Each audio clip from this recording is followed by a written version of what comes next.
one of the greatest players in history was cheated out of his career. I noticed Mahmoud was not standing for the national anthem. Am I saying that everything in America is bad? No. But wherever the bad is, as a Muslim, we don't stand for it. Mahmoud never said, I'm gonna burn the house down, but the Klan burned his house down. His willingness to take a stand, he should be celebrated for that.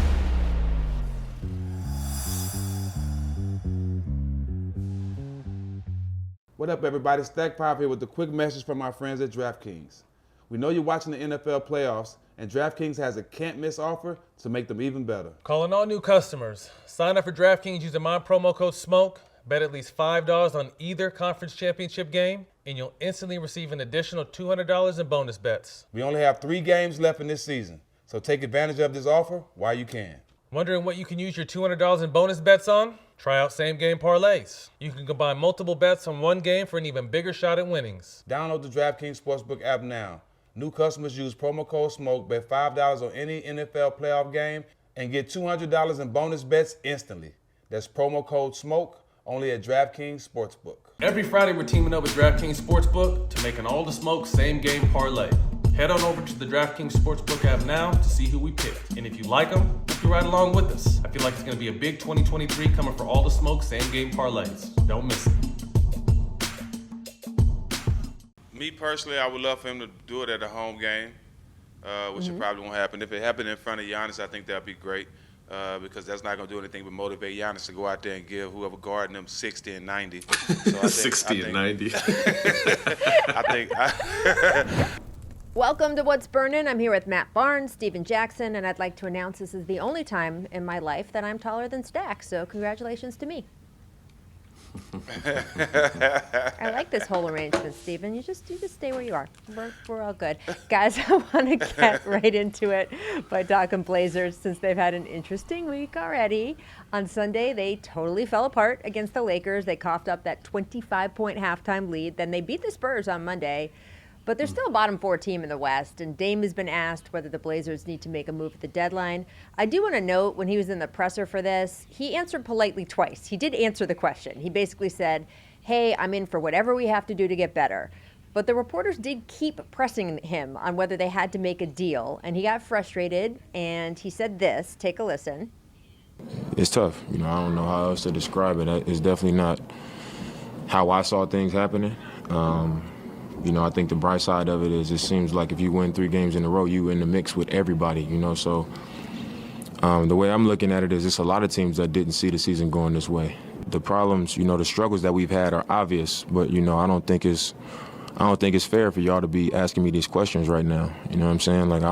I think that's kind of a weak move.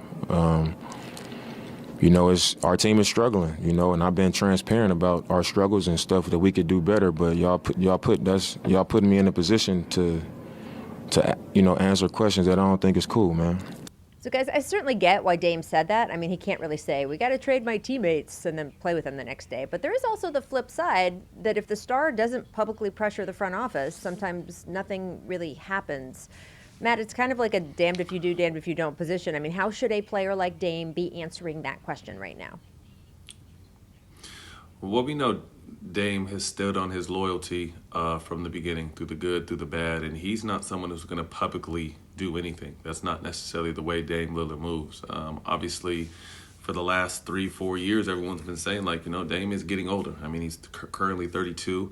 I don't necessarily see any light at the end of the tunnel with this roster and this team, unfortunately, because we all on here love our brother Chauncey Billups, and he was kind of dealt a tough hand. So I get the frustration too. If you're asked a question and you deliver the proper answer twice and they continue to ask, I mean, I would have probably started cussing at the reporter. So obviously Dame took the high road, a little higher road than I would have took. But, this guy wants to win. And sometimes, I kind of feel like his loyalty is going to end up hurting him from a standpoint of, I think he's really going to ride the ship till the ship sinks, which is unfortunate because I feel like, Dame getting an opportunity to play in the finals, I think, is what the world wants to see.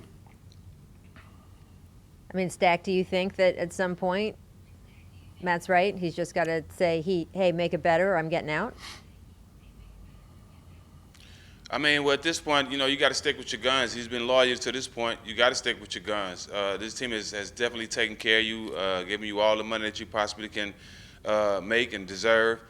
He's just in a tough spot. Him and Chauncey's in a tough spot. I feel Dame. Stop asking me the same damn question over and over and over. You know I want to win, but I'm not. I only can control so much, and y'all know that. But y'all looking for clickbait. I'm not gonna give it to y'all. I know what y'all doing. I'm gonna continue to do my job, continue to stand behind this organization because they have taken care of me. But they know we need to get better, just like I know, and Coach Chauncey know we need to get better. So. It's been the same thing for years, Rachel. They need to make a big move. They just haven't. Stack, we see some of that frustration on the court, too, with Dame. I mean, we got to talk about what happened with Pat Bev at the end of that Laker game. You know how Bat was, like, mocking the whole Dame time celebration, putting the watch in his pocket. Mm-hmm. Afterward, Dame called Pat a con man. He said he was flipped from above the rim. I mean, what'd you think of all that? I loved it. I loved it. I mean, we know what Pat Beverly good at. He's good at trying to funk the game up.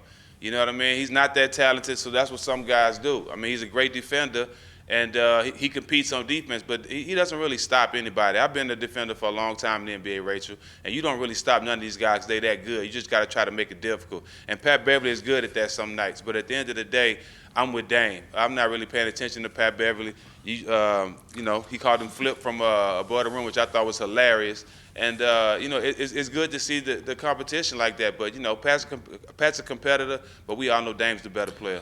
Didn't Dame on the free throw line tell Pat, I'll beat your ass too? I'll beat your ass too. Yes, he did. I love that. I mean, remember, it came back to haunt Russell Westbrook when they got into it, mid-season and a couple years ago, and then Dame hit that crazy shot, and he waved bye-bye to him. Is this going to come back and haunt Pat Bev? Yeah. I mean...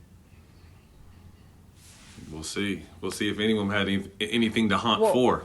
Right. I mean, that's the question, right? I mean, are either of these teams going to be in it? We know the Lakers are trying to make moves. We were talking about the Blazers. The Lakers did make a trade. They sent the Wizards 3 second-round picks and Kendrick Nunn for Rui Hachimura.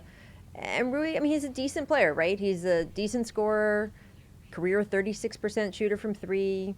Medium defender, not going to defend the lights out. I mean, Matt, does this actually get the Lakers closer to securing a playoff spot? Or, I mean, when we talk about, we'll see if they have anything to do. Are they going to even get there?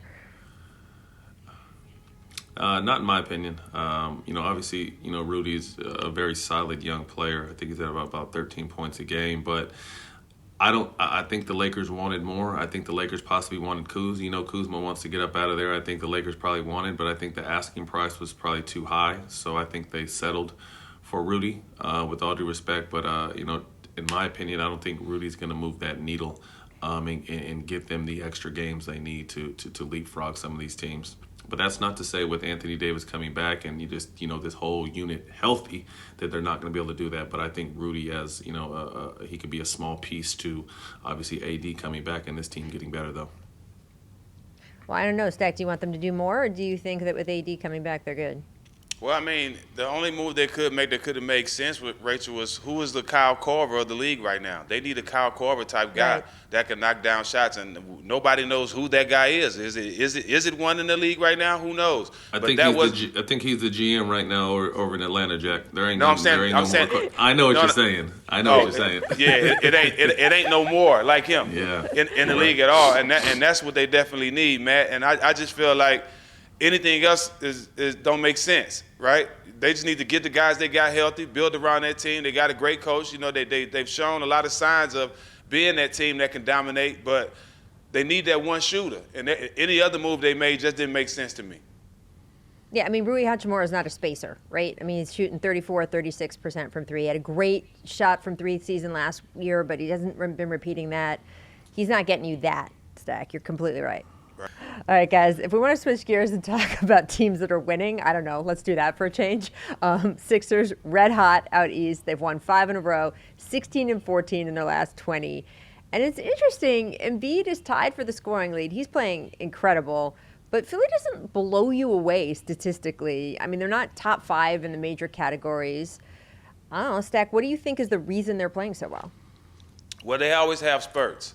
You know, especially when this team is riding high and everybody's healthy, they have these spurts, Rachel. But when somebody goes down, or when somebody's in the funk, or when somebody's not happy with the coach, that's when things always go wrong with this team. Everybody's been expecting this team to be at the top of the East, to be one of the best teams in the league, for James and Embiid to be just this star-studded duo.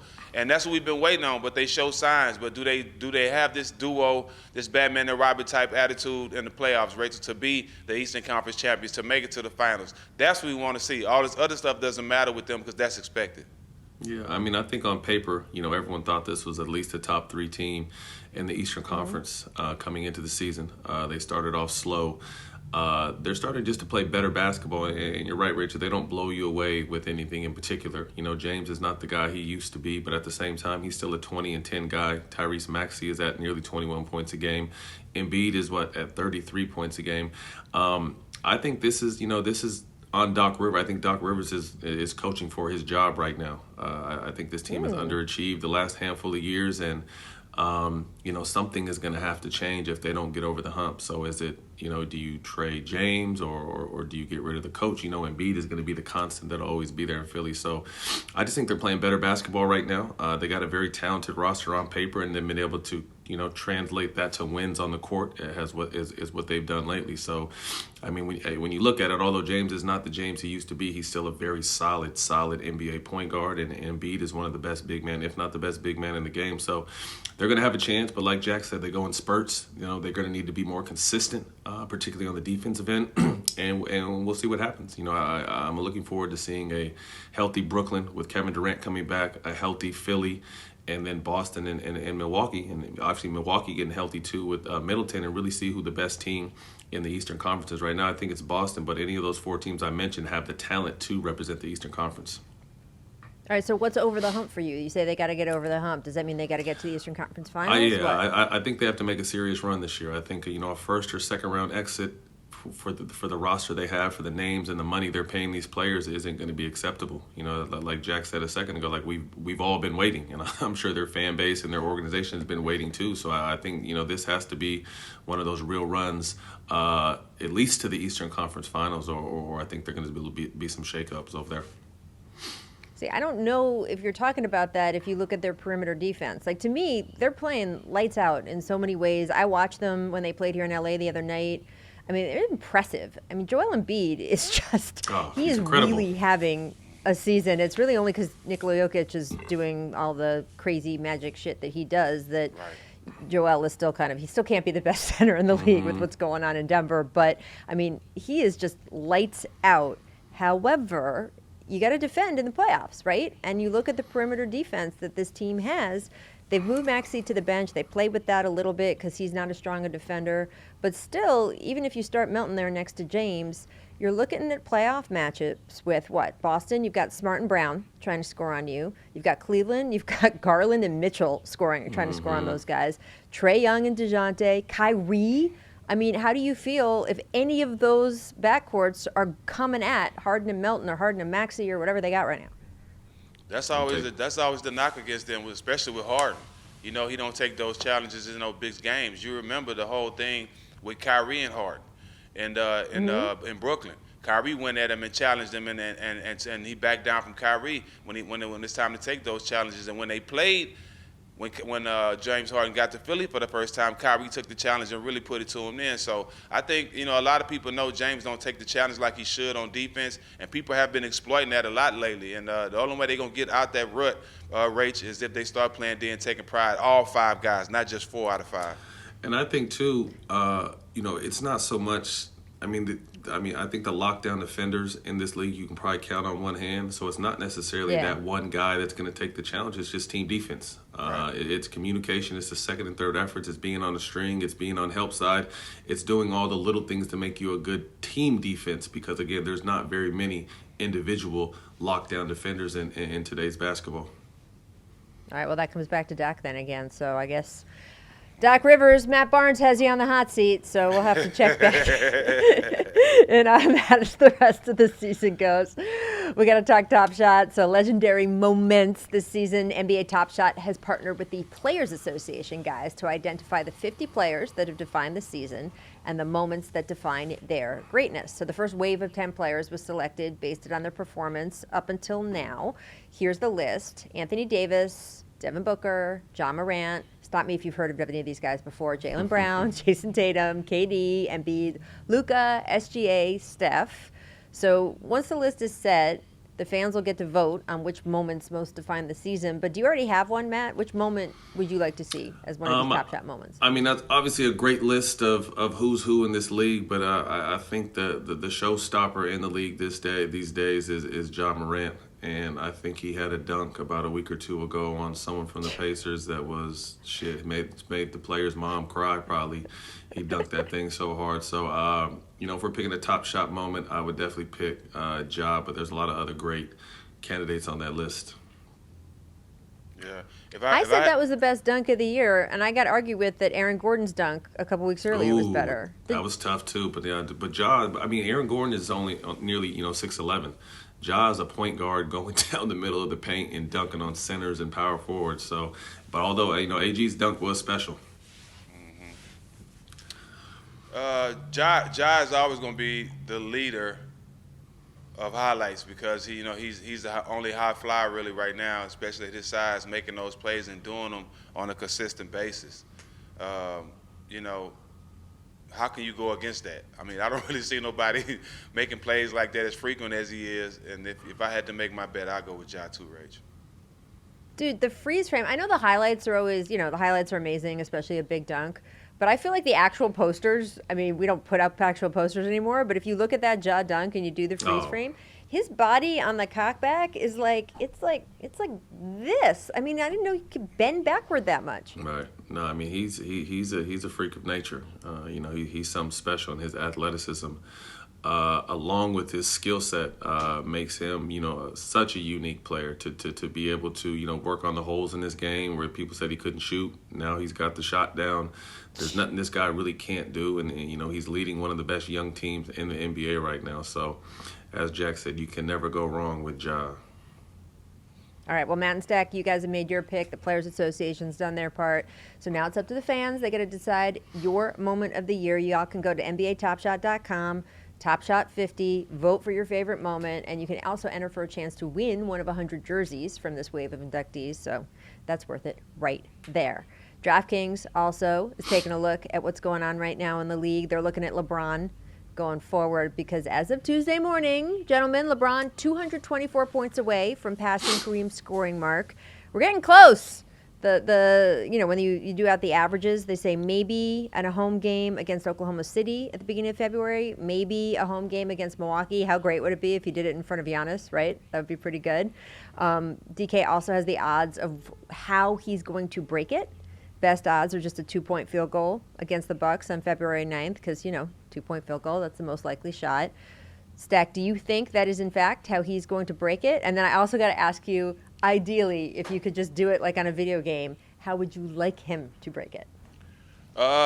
Me personally, I would love for him to do it at a home game, which it probably won't happen. If it happened in front of Giannis, I think that would be great. Because that's not going to do anything but motivate Giannis to go out there and give whoever guarding him 60 and 90. So 60 and 90. I think that'll happen that way. But for me, I think it would have been awesome if they played Boston or somebody like that, or the Warriors, somebody like that in L.A. And he got fouled. And he had to make 2 free throws to take the lead where everything had paused. Everything had paused for a minute where everybody could really give him his flowers. I like that. I like that setup. I'm someone who firmly believes that, everything is strategically done with LeBron, and he's writing his storybook ending the same way Jordan did, the same way Kobe did.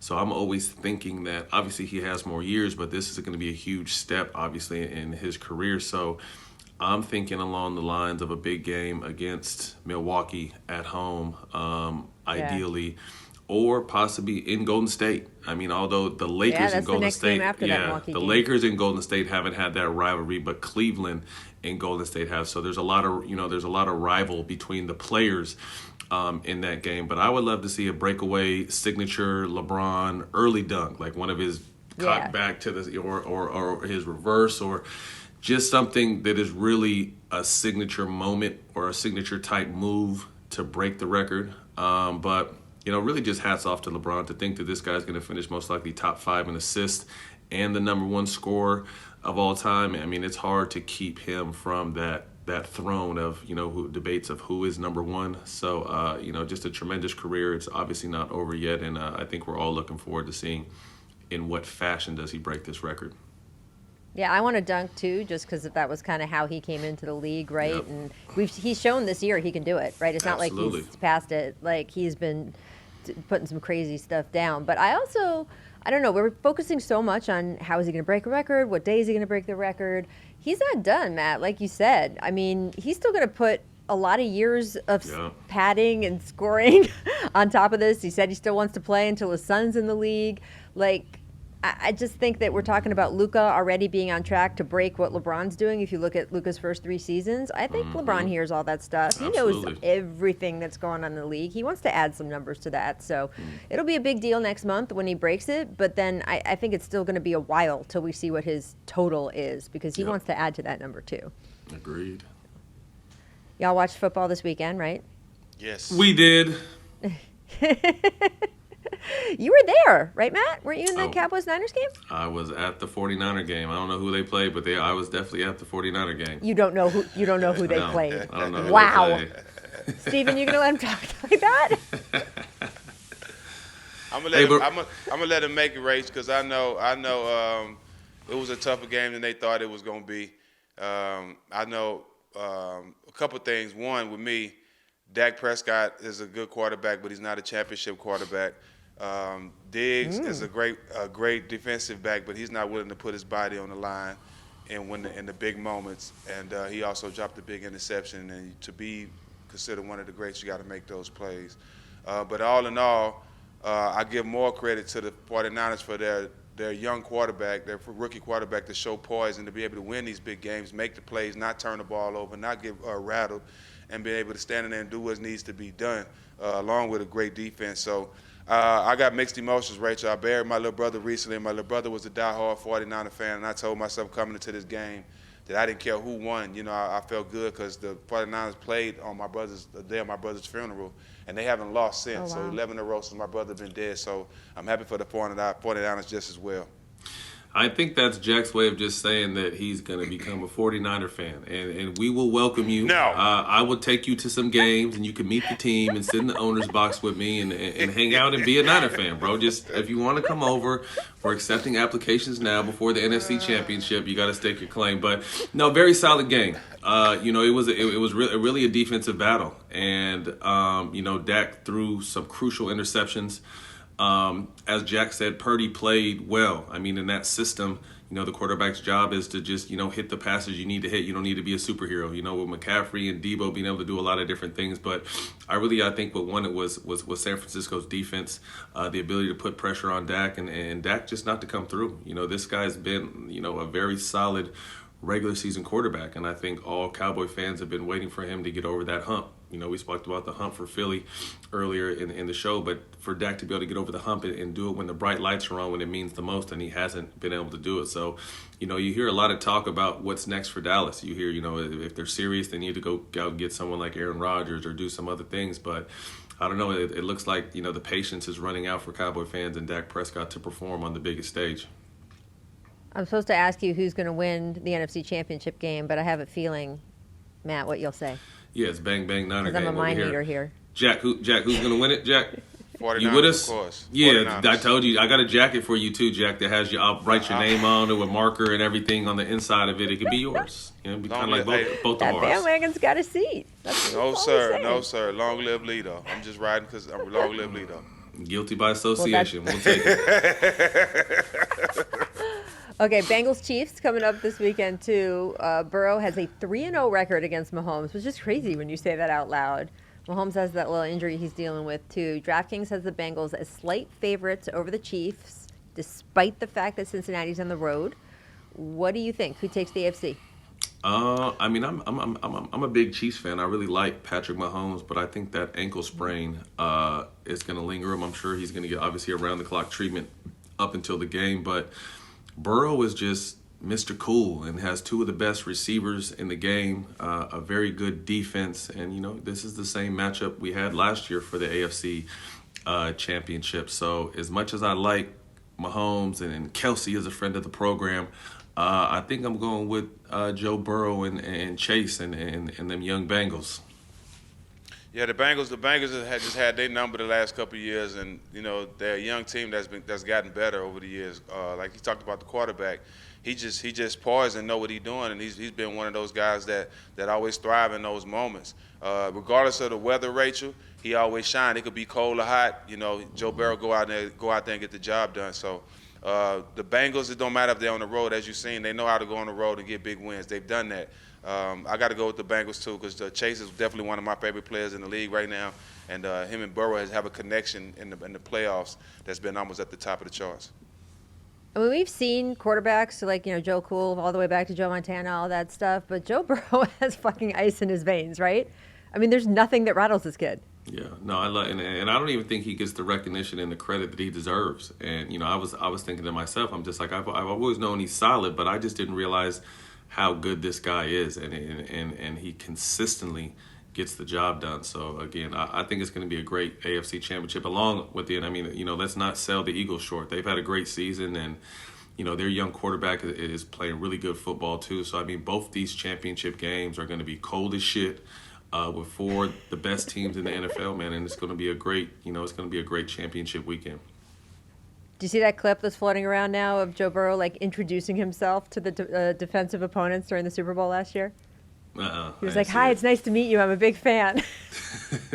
That's pretty dope. The modest star. What's Burnin', y'all, available every week on Showtime Basketball YouTube. And on Twitter, Instagram, and TikTok at Show Basketball. Woohoo! See y'all next week.